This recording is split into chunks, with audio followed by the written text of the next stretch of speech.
मी जाणार होतो रावसाहेब, पण ते आनंदात होतो. मला आणि बायकोला दोघांना बोलवलं होतं. लय आनंदात होतो. बायकोन 2 ड्रेस मला शिवलं होतं.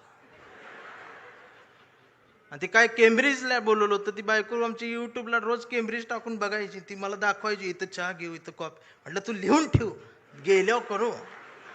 मी इतका आनंदात होतो, त्या कडूनची भांडणं लागली. कोणाची? अमेरिका, इस्रायल आणि ती इराण. आणि माझा दौरा रद्द. इमानच उडत नाही म्हण. अजून काळा पडला. बर, भांडणं त्यांची आणि दंगा इथं. या सोशल मीडिया बघते, बघ आता अमेरिका असं करणार, इराण असं करणार, आता ट्रम्प काय ग बसतोय का, आमचं बी गेलंय, हे आलंय ते आलंय. 15 दिवस यांनी दंगा केला. जेव्हा यांच्या घरातला गॅस संपला,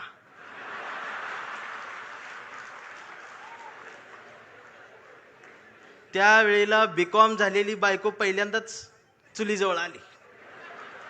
तिला काय चूल पेटना, मैंने युट्यूबवर चूल बघितली. त्या युट्यूबवर याला फुकणी गावली. ह्यानं तिला फुकणी दिली. म्हटलं फुकाय, तर ती डोळ्यातनं बघायला लागली. म्हटलं फुकायचं आहे. मग ती अशी फुकायला लागली, सगळा धूर गेला डोळ्यात. मग तिनं अशी फुकणी याला फेकून मारली, याचा गुडगा फुटला. आणि मग ही लंगडत लंगडत ती गॅसची टाकी घेऊन चौकात आला. चौकात 4 किलोमीटरची लाईन. मग दिवसभर उन्हात थांबलं. फुटाफुटान पुढं सरकत गेलं. संध्याकाळी 5 वाजता याचा नंबर आला.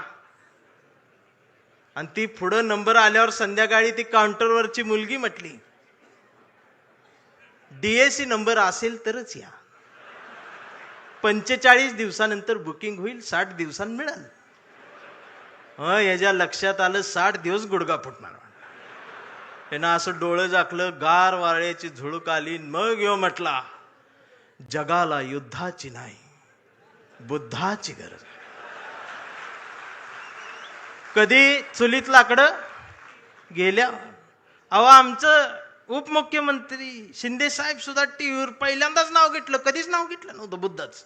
ते सुद्धा पत्रकार परिषदेत म्हटले, जगाला युद्धाची नाही, बुद्धाची. बायकोन मला बघितलं, म्हणलं लोक हे काय म्हणतात. मी बघितलं तर ते खरंच म्हणत होते, बुद्धाची गरज आहे. मग मी डोकसं खाजवत म्हटलं, ह्यांच्या बी घरातला गॅस संपलेला आहे म्हणलं.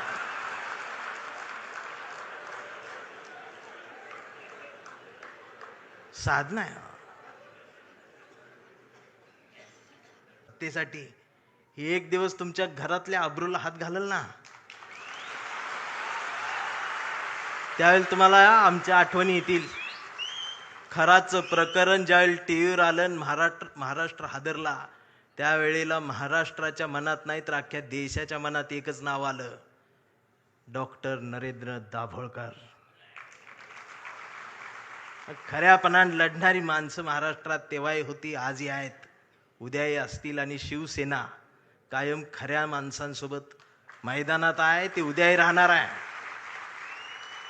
ही संपणार नाही. फक्त माझी विनंती आहे, मला दिसते बरं का, मला काय भविष्य कळत नाही, पण मला दिसते की लवकरच तुम्ही बी सत्तेत आहे.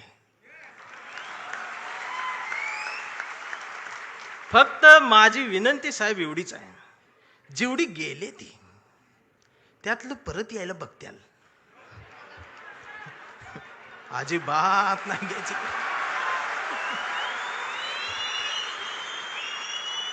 पाया पडतेल येऊन.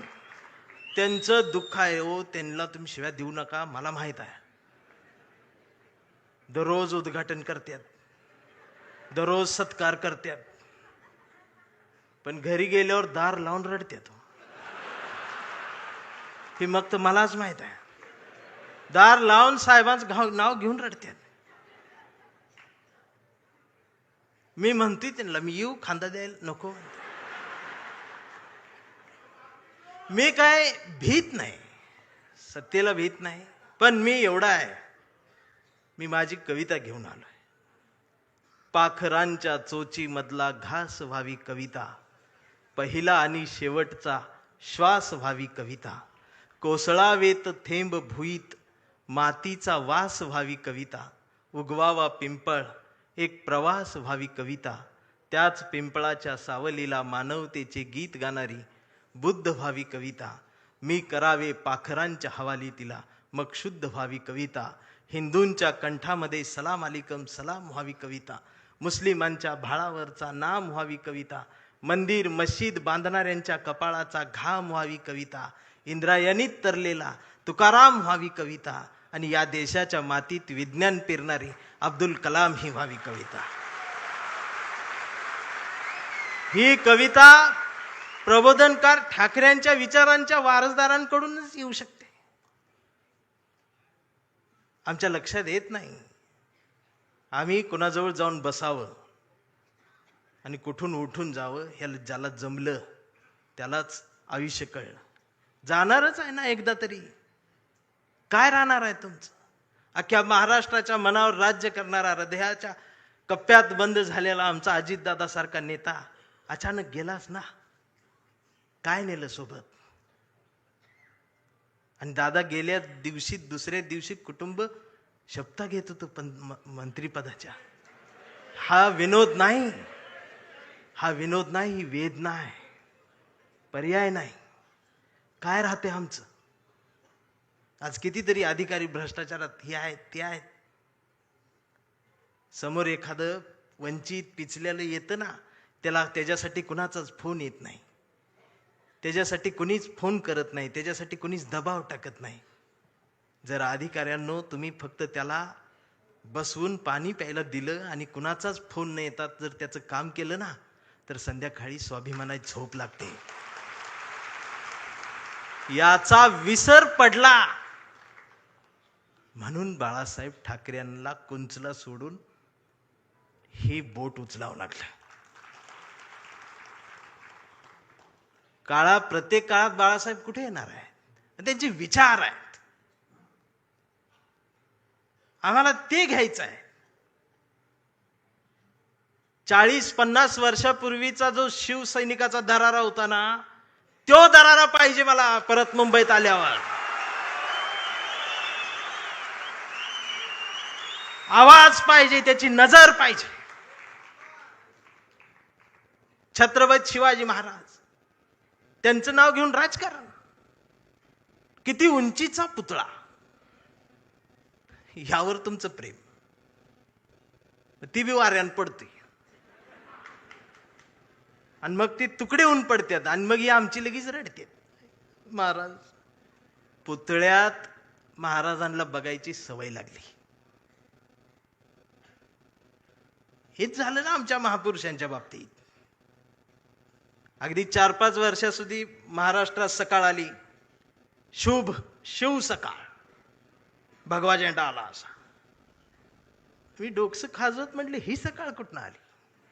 म्हणजे आता महाराज येणार, उठा, आपली सकाळ झाली. मी कुणाला तरी चिडवण्यासाठी होती. मग दुसऱ्यानं बघितलं, ते म्हटलं त्यांची झाली, आपली कधी? हे म्हटलं कर आपली. मग निळा झेंडा, शुभ भीम सकाळ, 11 वाजता. शिव सकाळ, भीम सकाळ, शिव सकाळ, भीम सकाळ. मग तिसरा एक जागा झाला, म्हटलं आमची घ्या, पिवळा झेंडा, शुभ लहू सकाळ. या सकाळ आल्या कारण महापुरुषांच्या पुतळ्याजवळ मेंढरांची गर्दी वाढली. ही पुतळ्याजवळ वाढलेली मेंढरांची गर्दी जोपर्यंत पुस्तकांजवळ, विचारांजवळ येणार नाही, तोपर्यंत ह्यांना काय कळणार आहे? रात्रीचे 1:30 वाजता आमदार शिव्या देत फोन करून त्या प्रकाशकाला. मी ऐकली, ती ऐकली. 8 मिनिटात 36 शिव्या आहेत.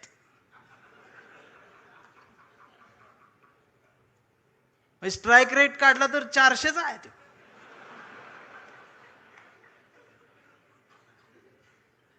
मला त्याचं वाईट नाही वाटलं, पण त्यांच्या घरी त्यांच्या मिसेस आहेत, आई आहे, मुलगी आहे, ही नीट बोलत असेल. आणि बाळासाहेब असते तर मातोश्रीवर बोलवून 400च्या स्ट्राईक रेटनं. बाळासाहेब नसले काय झालं? तुमच्या मनगटात तो विचार आहे ना, तो स्वाभिमान जिवंतच ठेवा. एक गरज आहे. आणि खरं सांगू आदित्य दादा, गावगाड्यावर, शहराच्या चौकात, झोपड्यांमध्ये एक हुंदका आहे, एक हंबरडा आहे, जो राम कृष्ण हरी माऊली म्हणत एखाद्या नव्या ठाकरेची वाट बघत बसलाय.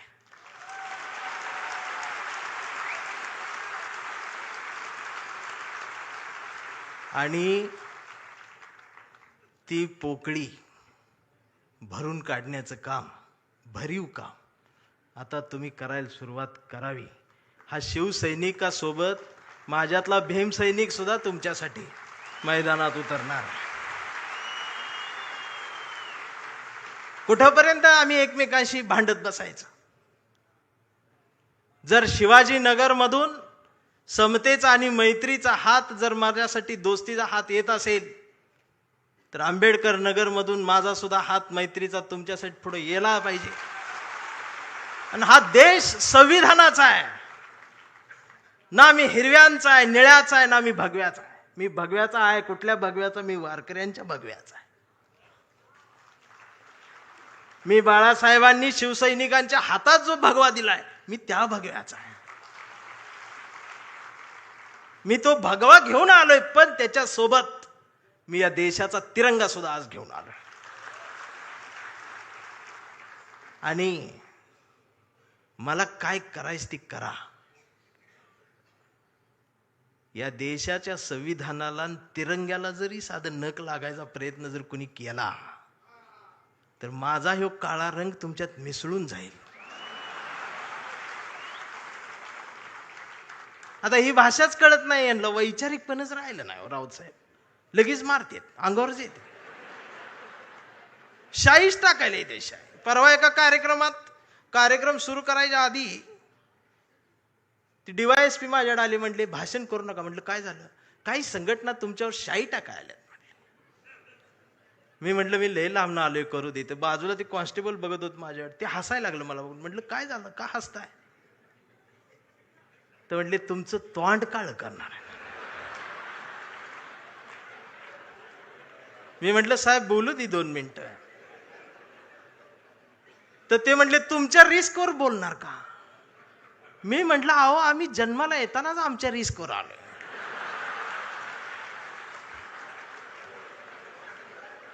मी भाषणाची सुरुवात केली, म्हटलं जे कोणी शाई टाका आलेत त्यांना विनंती एवढी आहे, म्हटलं तुम्ही चुना आणा, अजून काय काळ घालणार. हे जी घसरण झाली आमच्या शहाणपणाची, मी या मराठी मातीचा सांगावा घेऊन आलोय तुमच्यासाठी की तुमची गरज महाराष्ट्राला आहे. आणि महाराष्ट्र फक्त तुमचा आहे. मी आता जास्त वेळ घेणार नाही, कारण आता डरकाळ्या ऐकायच्या आहेत. मी कविता घेऊन थांबणार आहे, ज्या कवितेसाठी मला साहेबांनी बोलवले. त्या कवितेत तुडवा ऑपरेशन आहे. कविता आहे कांबळे. आता हा कांबळे कुठल्या एका जातीचा नाही, हा कांबळे भारतीय आहे, हा कांबळे मराठी आहे, हा कांबळे अस्मिता आहे, हा कांबळे स्वाभिमान आहे, हा कांबळे काय काय त्रास होत जातो त्याची कविता आहे. हा कांबळे शेंडीतून जानव्यातून मुक्त येऊन प्रबोधनकारांच्या जवळ आलेला आहे, फुलेशाह आंबेडकरांच्या जवळ आला, असा हा स्वाभिमानी आहे की आमचा कांबळे लय हुशार. हे कधीच नाही रडला, नुसताच कांडला करून. कांबळे शाळेत गेला, मास्तरनं फळ्यावर सरस्वती काढली. कांबळे शाळेत गेला, मास्तरनं फळ्यावर सरस्वती काढली, पण कांबळेनं पाटीवर सावित्री काढली. मग मास्तरनं चिडून कांबळेला असा तुडवला, असा तुडवला, असा तुडवला, पण कांबळे नाही रडला, नुसताच कांडला करून. कांबळे वयात आला, विशीत आला, मिशीत आला, कांबळे गुलाबी झाला आणि तिच्या प्रेमात पडला. मग तिनं विचारली त्याची जात. मग तिनं विचारली त्याची जात. कांबळे म्हणाला, वेडे, मी माणूस, माणूस माझी जात, प्रेमात कसली आली जात. मग माणूस माझी जात म्हटल्यावर तिनं बरोबर ओळखली जात. मग तिनं बी कांबळेला असाच तुडवला, असाच तुडवला. पण कांबळे बी हुशार, नाही रडला, नुसताच काढला करून. कांबळेचं लग्न ठरलं. घरचे म्हणाले, मुहूर्त पहा. कांबळे म्हटला, पटत नाही, प्रबोधनकार वाचा. नातेवाईक म्हणले, सत्यनारायण. कांबळे म्हणला, जमत नाही, फुले वाचा. भावकी म्हटली, जागरण गोंधळ, बोकाट तरी कापा. कांबळे म्हटला, पटतच नाही, गाडगे बाबा वाचा. मग घरच्यांनीच दार लावून कांबळेला असाच तुडवला, असाच तुडवला. पण कांबळे बी हुशार, नाही रडला, नुसताच काढला. इथं कोण शाई वगैरे लावा आले का? चुना ना. मग कांबळे अशा चळवळीत आला. सगळ्या चळवळी अशा गट तट फुटून बिटून गेले. कांबळेला वाईट वाटलं. कांबळे सगळ्यांना वाटला, सगळ्यांनी एकत्रित या, देश समजून घ्या, महाराष्ट्र समजून घ्या. दिवसभर बोंबलत राहिला. मग संध्याकाळी सगळे एकत्रित आले आणि एकत्रित येऊन आपल्याच कांबळेला, आपल्याच लोकांनी असाच तुडवला, असाच तुडवला. पण कांबळे बी हुशार, नाही रडला, नुसताच काढला. आणि आता कांबळे शिवसैनिक झाला.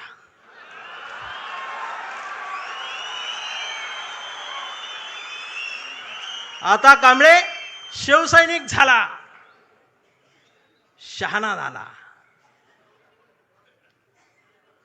आमदार झाला, खासदार झाला, मंत्री झाला. मग त्याला फोडायसाठी सापळा रचला.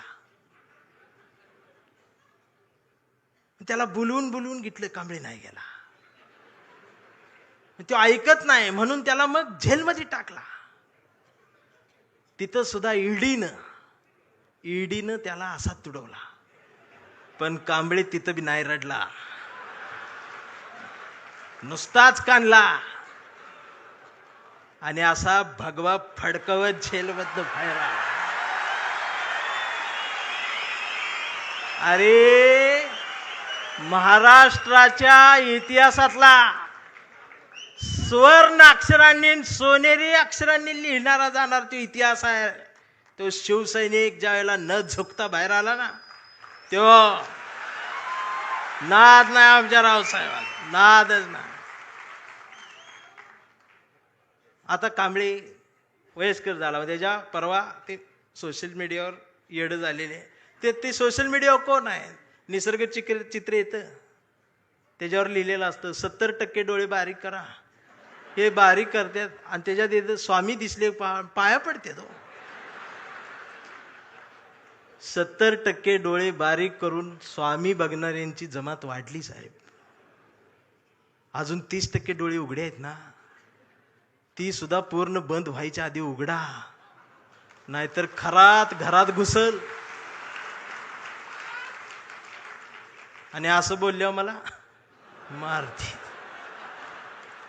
परवा कांबळेच्या मुलानं मोबाईल बघत अर्धा डोळा बारीक करत कांबळेला विचारलं, डॅडा, महाराष्ट्र म्हणजे काय डॅडा? स्वाभिमान म्हणजे काय डॅडा? प्रबोधनकार ठाकरे कोण होते डॅडा? फुले शाहू आंबेडकर कोण डॅडा?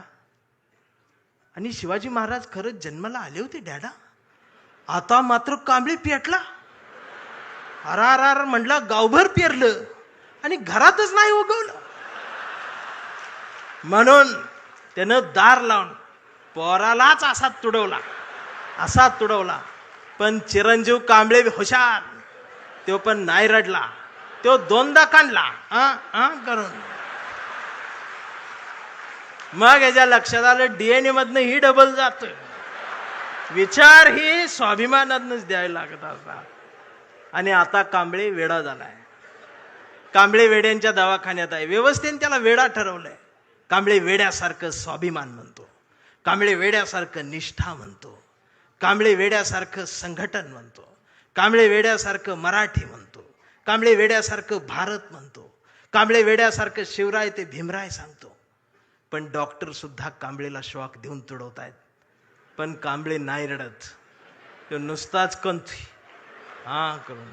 हा कांबळे जोपर्यंत जिवंत आहे तोपर्यंत शिवसेना जिवंत राहणार आहे. हा कांबळे जोपर्यंत जिवंत आहे तोपर्यंत बाळासाहेब ठाकरे, फुले, शाहू आंबेडकरी, मराठी माती, मराठी माणूस जिवंत राहणार आहे. हे एवढाच सांगावं घेऊन आलो होतो. जागर राहावा, दिवसा बी जागर राहावा, रात्री बी जागर राहावा. आणि पुन्हा तो दरारा मला पाहिजे. आणि आदित्य दादा, माझ्या कवठीमंकाळच्या मातीचं तुम्हाला सांगणं आहे की आता तुम्ही या मैदानात, म्हणजे तुम्ही तसं मैदानात आहेच, या माय मराठी मातीत ब्रँड म्हटलं जातं ना, ब्रँड, त्या ब्रँडला म्हणते शिवसैनिक, ओरिजिनल शिवसैनिक. थांबताना एवढंच म्हणेन, आभारांचे भार कशाला, सत्तेचे हार कशाला, मनात एक घरट बांधूया या शिवसेनेचं, या शिवसेनेच्या घरट्याला दार कशाला, झुळझुळत्या या बाळासाहेबांच्या झऱ्याला आपल्याही स्वाभिमानाचं पाणी देत राहूया. मिनमिनत्या या मासाहेबांच्या हृदयाच्या दिव्याला आपल्याही जगण्याचा उजेड देत राहूया. आणि जोपर्यंत ठाकरे घराणं आमच्या मनाला साथ घालत राहील त्याला आयुष्यभर असाच प्रतिसाद देत राहूया. मी राऊत साहेबांच्या स्वाभिमानाला वंदन करतो. तुमच्या सर्व शिवसैनिकांना मनापासून जय महाराष्ट्र करतो. थांबताना हुंदका दाटून येतोय. एवढ्या मोठ्या स्टेजवर, एवढ्या मोठ्या प्रबोधन पीठावर मला उभं करण्याची संधी तुम्ही दिलीत. मी आभारी आहे. धन्यवाद.